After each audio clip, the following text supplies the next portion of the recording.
she brings up the cash. Now, just for the record, I just want to go on record, and I'm going to get close to you to talk about one of the privileges that I've had over the last number of years, being here for Joe Biden, coming back in different occasions over the course of the last 20 or 30 years that I've been in public office, is being able to reach out to people all across this country. And as a consequence, we have built a pretty large database. And I just want to tell you, I want you to know your status, Madam Chair. It was one email that generated $160,000 for the party. So that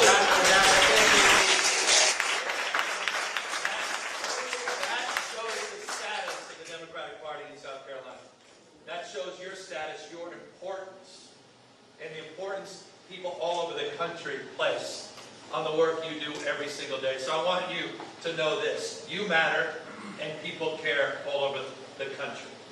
There was a reason President Biden was here for that primary about a year ago. It's because you matter and you care. And it's a point of pride for me to have been there a year ago to make the case for him. It was also a point of privilege, not so easy, to be his chief surrogate the night of the debate. You may recall. You think you had a tough job. I say this with love in my heart. Love in my heart. But love for my party, love for my country. And I appreciate that you appreciate that as well, because you wouldn't be here today. By definition, you'd be home. You'd check out. I'm an hour late after all. He looked at me and goes, no, I want something better than a speech. And so I just want to express gratitude and appreciation, because we're here at a remarkable moment in our history. And I know that's rote and cliche, but you know, this has been an alarming 6 months. And no one's going to play, we're not here to do I told you so. No, I imagine you have a few friends that I told you so. This is what you expected. But in so many ways, we did tell people. But I got to say, coming from the most un-Trump state in America, California, even we didn't expect it and anticipate the shock and awe of the last 6 months. And I want to underscore that and highlight that. I had the privilege of being in Mullins a moment ago. We were in Florence, and I shared that just yesterday was the 6th anniversary of something that's become more and more familiar all across this country. You understand it intimately here in South Carolina, the South more broadly, North Carolina.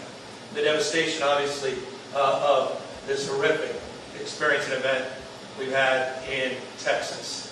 But 6 months ago, yesterday, in the state of California, we had a winter wildfire. In the middle of winter.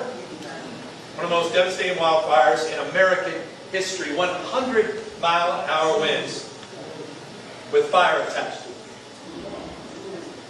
Took out 18,000 structures, 30 people's lives were lost. Community completely torn asunder.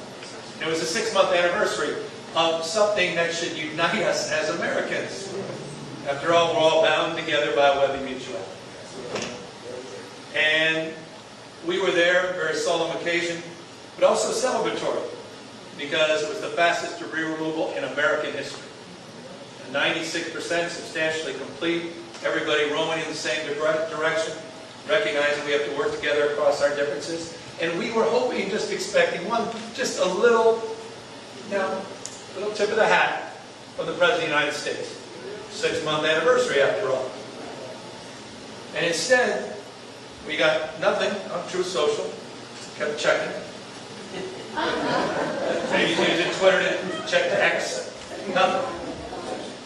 And right before our press conference, Mayor Bass, the mayor of Los Angeles, said, I've got to go. I said, what's going on, Mayor? She goes, well, something's going on in MacArthur Park. MacArthur Park is this beautiful park downtown, near downtown Los Angeles.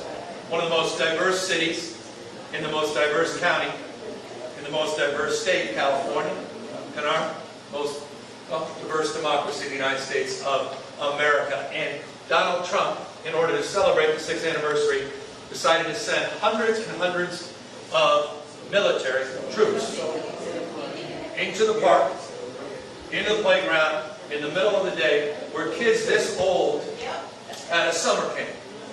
And the kids were taken away and hidden into the buildings as they paraded around with American flags on horseback in military garb and machine guns, all masked. Now, one arrest was made. But what he was doing, he wanted to make a point. Cruelty is the point. Cruelty is the point. So, yeah, that's the world we're living in, and you know it well. That's what motivates him. Not the United States of America.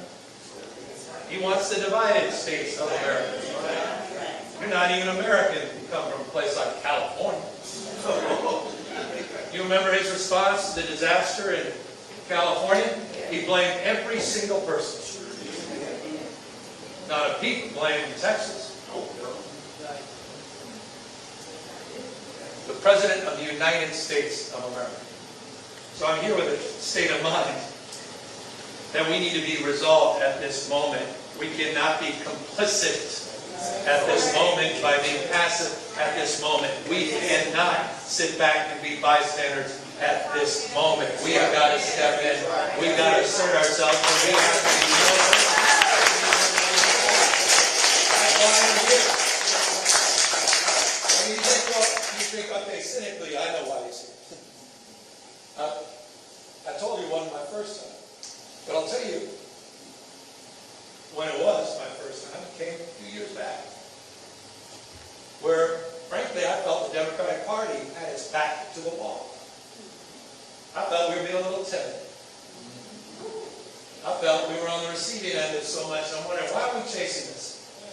You know, why am I chasing what Greg Abbott's saying, or this guy Ron DeSantis is saying? Why am I sitting here in the United States of America in 2022 reading about a major state like Florida rewriting the history books, censoring historic facts, going so far as to take out the race of Rosa Parks because it was perceived as too woke. The anti-woke laws, which were nothing more than anti-black. That's all that was about. What's the whole point of DEI? The assault on DEI, ESG, CRT. Remember that? They were shape-shifting everything, and our party was on the receiving end. We were playing defense. How the hell did we allow that to happen? And I'm not naive. But I'm not naive. They were weaponizing grievance. They were separating. They've got a whole network. And I'm not talking about Fox. I'm talking about Sinclair. 185 local stations, redundantly repeating the same storyline over and over and over and over and over and over again. You got One American News. You got Newsmax. Then you have Fox News. Lies.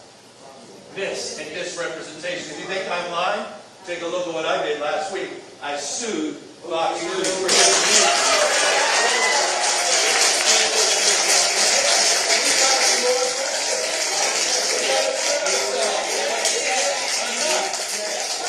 because it's all at stake. It's all at stake. One of the great parts of this community is, you've got this extraordinary courthouse, culture. I mean, that's all we've got left.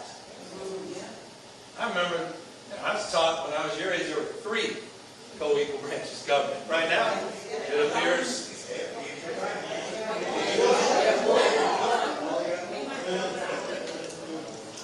well, we know one's gone. A guy named Johnson completely abdicated any responsibility and role of advising, consent, and oversight. So all we've got left, maybe, is the courts, or maybe more importantly, the Court of Public Opinion.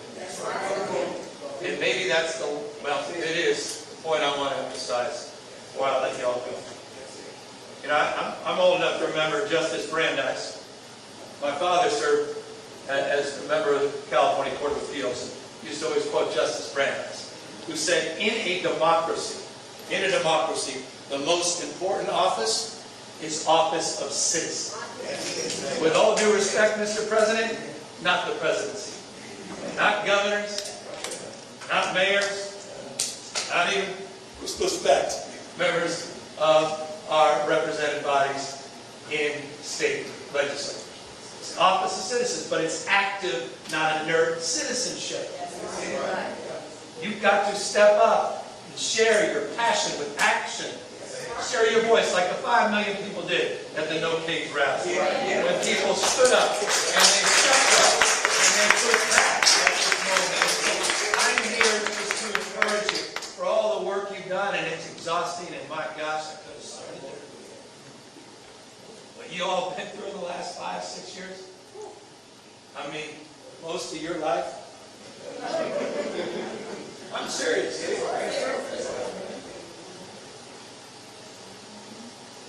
I mean, just the COVID alone. And no, I know it's hard. We don't want to open up those wounds. We don't even want to talk. We all want to just move on. But it's hard to move on. And a lot of folks haven't. They feel more alone, more isolated, more disconnected. You went through that. All of you. That was traumatizing. But your strength is by definition demonstrable today, because you wouldn't be here had it not been for your resilience. And it's that resilience that will get us through this moment. Don't give in to the cynicism. Don't give in to the fear. Don't give in to the anxiety. That's what Donald Trump wants. What shock and awe is about is about breaking you. It's about breaking you. After this moment, don't let that happen. We sued him 26 times. We did a special session to prepare for that. And by the way, when I say the most un-Trump state, Trump 1.0, we sued him 122 times. And here's the good news, Madam Chair. We won almost 90% of the lawsuits.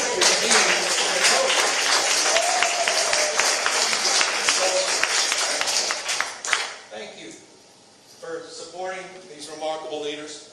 Thank you, remarkable leader, for being here and passing that torch. Because that's what it's about. Back to my origin story here. In the first hand I showed you. I got 4 kids. And I started in Florence today, kind of shook up, because I saw a picture of 2 kids that were images of a sister, 12, 13 years old, with her 9-year-old sister. Bodies were found a few miles down from their camp, together, holding their hands, doing everything in their power to stay together. I got kids that age. Got daughters that age. Got sons. You do as well. Granddaughters. This is what it's about. I mean, this is it. There's no do-over. And so my call to you is simple. You have the power to shape the future. The future is not just some experience, something to manifest. Decisions, not conditions, determine our fate and future. It's not what happens to us, it's how we respond to it. And our opportunity presents itself anew. In 18 months, you have the power to end Donald Trump's presidency.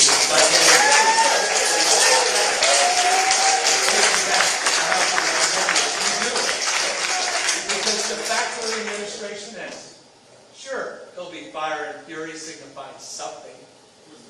We'll have to deal with the tweets. We'll have to deal with the attacks and the bullying. But the legislative agenda is effectively over. Enough of 17 million people getting kicked off Medicaid. Enough of rural hospitals going down. Enough of cutting food stamps and Meals on Wheels. Enough of tax breaks for people that don't need them. Enough of stacking a generation with more debt. You have that power in these midterms. So I want you to know how important you are.